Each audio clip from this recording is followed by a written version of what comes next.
Alright, so I mentioned a Blackwing deck that came through in just 1-2 of our locals a couple weeks back. I wanted to profile this, just kind of get it out there, kind of talk about a couple things that are subject to change, just little things like that to kind of whet the appetite as we're going forward here. So, the downside to this deck is we're heading into a Kaiju-dominated format. The reason that this deck had any sort of semblance of doing well was because of Full Armor Master. This guy is unaffected by all other card effects. So, like, literally, this is the pinnacle of what Blackwings are doing. But when you're heading into a format where Kaijus are a little bit more dominant, unfortunately, boss monsters like this that were doing well kind of go to the back seat. Also, the fact that you can place a wedge counter and then, you know, literally nuke a whole field is kind of cute. So, what makes Blackwings good? Well, their last round of support did a lot for this deck. And by a lot, I mean, like, you've overhauled everything that you've wanted to do in Blackwings and things like that. And with literally this guy right here, the boss monster coming out soon, you might have some really cute plays that you can make. You know, making a Link 2, and then, you know, go out with it, make Boral Savage, and then, you know, have a negate on the field. It just kind of depends on your extenders and things that you open up with, but you do have things that you can do. So, let's start this off. So, this is Mr. Simong of the Poison Winds. Exact wording is if you control no monsters and you have this card in your hand, you can banish one other Blackwing from your hand. Okay, so you just banish one. This will set up for future combos. Then you get to place a Black Whirlwind from your deck down here in your spell and trap card zone. And then immediately after that is placed, you get to go ahead and normal summon him, which will trigger your Black Whirlwind and will get you to search. And then, of course, you can splash summon monsters from your extra deck for this turn, except for Dark Monsters, so it does block you into that. And then, of course, that Black Whirlwind will go to the graveyard, and then you're going to get pinged for 1,000 at the end of the turn. But this card is like the starter wet dream for this deck. And I mean, of course, you have to have no monsters, but they needed to do something to kind of make this deck good, and they did it right here. This was the card that you had to balance Yugioh. Now, you play one copy of Chris the Crocodile. This is just a 1900 special summon. There's not a lot besides that this guy does. I believe he does one other thing. Yeah, this guy can't be destroyed by spells and traps. I don't know how much that actually comes up here. But, okay, cool. So we do have the one, the Chris the Crocodile. Now, we are playing triple copies of Bora the Spear. Now, I know that he's tried the Phantom Knight variant, and currently we're on the Pier build. So, of course, triple copies of Bora, just another special summon extender to do what your deck wants to do. One copy of Zephy. This card is fucking beautiful. Just extenders for days. Now, we're playing triple copies of, this is Ghibli, right? Oh no, this is Oster. So, cannot be special summon. When you normal summon this guy, you can target one of your banished level 4 or lower monsters. Yeah, you remember that thing that you banished with Simone? Yeah, you get access back to it. And then, this guy actually banishes this card from your graveyard to place a Black Feather counter on a Blackwing Dragon equal to the number of cards your opponent controls, or place a wedge counter on one face-up monster your opponent controls. So, you trigger our friend, Armor Master. One copy of Blizzard, just as an extender. You don't want to get too crazy with this guy, because he is once per turn, right? No, he's not. I forgot it. These old cards. Playing one copy of Gale, just another special summon for the deck. And then we're playing triple copies of Harmattan the Dust. So if you control Blackwing, you can special summon this guy, as long as it's not Harmattan. And then you can only special summon one Harmattan once per turn. When this card is normal summoned, you target one Blackwing monster, and then increase this card's level by that monster. Also, I do want to mention that this also works on special summon, so get special summon our friend. Now, this deck is also really cute because we do have Steam the Cloak at 3 here. Kind of a strange thing because you figured they would have hit this here, but they didn't. Token extenders 4 days. Mr. Steam the Cloak does everything. Also the fact that he's a tuner, it's kind of what Blackwings needed. And I'm kind of glad that it is at 3, because if you hit this, you're just damaging this deck at this point.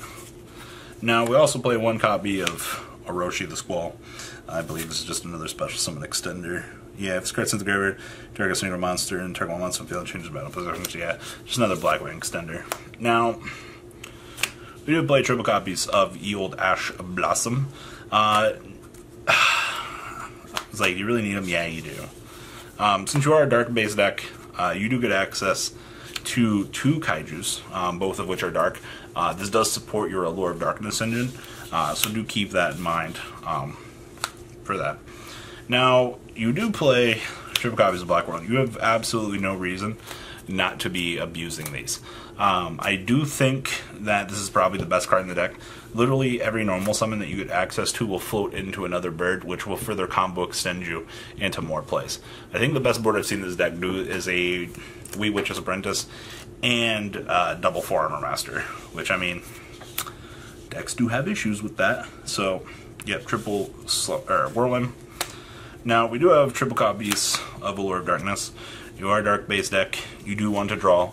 I would love to see this card limited in the future, but yes, fantastic draw power. A lot of people are going to make the argument not to play this at 3. I disagree with that. This deck wants to get as many resources as it can to start its day, and you are going to have to make some really... just make sure when you Desires, you're not doing it at a position that will be bad for you. If you go first in this deck, yeah, 5 resources can be painful. Just be careful. I don't know, timing is crucial with these things. Just if you have the Simone, you go ahead and resolve the Simone before you do this, is what I'm trying to say. Now, hand traps do hurt this deck. We are playing 2 copies of Called by the Grave, just to ensure that, hey, we can play the game, we're not getting sacked out of our mind. 1 copy of Monster Reborn. And then, of course, this is some spicy stuff. Triple copies of Black Sonic. God, I love this. So when an opponent's monster declares an attack on a Blackwing you control, banish all face attack because the monster your opponent controls. You control exactly 3 Blackwings. You get to activate this from your hand for free. Can you imagine the look of salt on your opponent's face when you drop this down? And you're just like, oh hey, by the way, Black Sonic. Now, the extra deck. So, we have 1 copy of Link Kribo, just token abuse. 2 copies of the Wee Witch's Apprentice. 1 copy of Unicorn. 1 copy of Boral Sword for OTKs. 1 copy of Nathung Thung. Getting the additional normal summon is fucking fantastic. I believe that this guy is another extender. This card is destroyed by binding target a winged beast sinker in a graveyard. Oh yeah, okay. So there's this guy. Next up, we have our friend Raikiri, which will net us destruction. We have 2 copies of Obsidian. You can change one of these. We were talking about dropping a copy for Boral Savage. It's kind of just up to you at that point if you're trying this list. We have 1 copy of Moonlight Dragon. Oh god, this card is amazing. I love this. We have 1 copy of Black Rose Dragon. And this is some spice. We have the old Blackwing Dragon here. So it's 1 tuner plus 1 more non-tuner. When you would take damage, you get to place a black feather counter in this card. This card loses 700 attack for each counter on it. Okay, once per turn, you can remove all black feather counters from this card. To have 1 face of monster opponent controls is 700 attack for each black feather counter, and put damage to your opponent equal to the attack lost by this effect. This is kind of just a stupid game changer. I like this. It's cute. Cute wins. And then, of course, we have 2 copies of the WinCon in the deck. The Full Armor Master, 3,000. The only real way to out it is by a battle. But I mean, Boral Load and Boral Sword both skeet over this guy, which kind of sucks, but it's an interesting time. So, now the side deck, we have triple copies of DD Crow. Our local meta's got a lot of graveyard base decks, so there is that. 2 copies of Ghost Ogre, more destruction. 1 copy of Impermanence.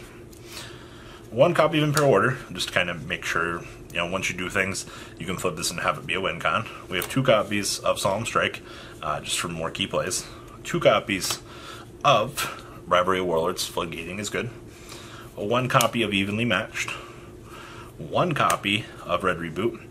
And we have 2 copies of Twin Twister, wrapping this list up. So guys, what do you think about Blackwings? Do you think that this deck has a chance to still do well? I know my friend is fucking loves this deck. Die-hard fan for the deck for the longest time. And it's really cool to see that Blackwings are still doing well. So guys, thanks for watching, and, well guys, I'm out. Peace. The ride never, well, truly ends. Thank you, patrons. Without you guys, I don't know what I'd be wearing in these videos. I might be a Truffle Shuffle incident all over again. Guys, please also check out Vanquil40 for some awesome Vanguard content. Some other interesting stuff you might find up here on the left or in the description as well. Thanks for watching.